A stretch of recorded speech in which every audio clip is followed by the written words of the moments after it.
47 anyos nga lalaki uban ang iyang 21 anyos nga karelasyon.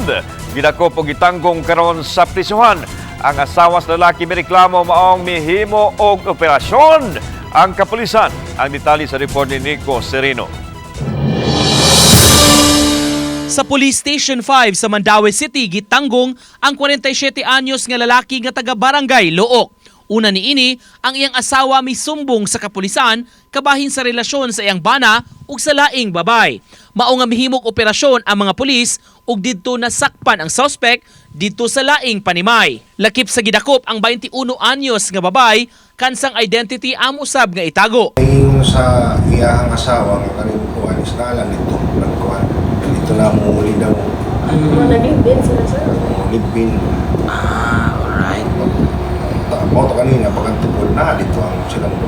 Sa interview sa mga tigbalita, giangkon sa lalaki nga duna sila'y relasyon sa Batanon. Apan giingong nabuhat rasab niya kini kay magsigi silang away sa iyang asawa.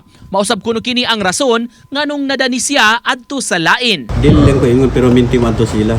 Siya man gid tagani mo dili na gid gusto na gid magkuan ako pero ako mo sila pamugos og adto dito kay para makuan sa kong asawa mga kanang hinumduman sa niya mga siya doon na siya mga pagkuwang sa nagawa.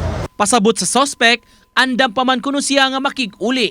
Apan niyang asawa kuno ang gustong mupadakop kaniya. Kaasa man ka murag mas nahigugma asam kay mong kasing-kasing karon. Siyempre kay asawa man ako siya pero sa pagkakaroon na bugnaw na ko niya. Dili mo sa lingon nga. Ari na ko ikuan diri. Kana nahog naman lang ako lang kanang mga kabol ba ako lang gipalabay.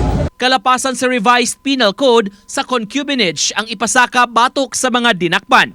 Samtang pahimangno sa kapulisan niining mga ingon-aning kaso. Nahimo na namin natong kumon, daghan na ng mga instances sa problema sa manag-asawa. So napagkantig siguro no na kung sa na kung naamang gani mga problema sa manag-asawa, istoryahan ko gani.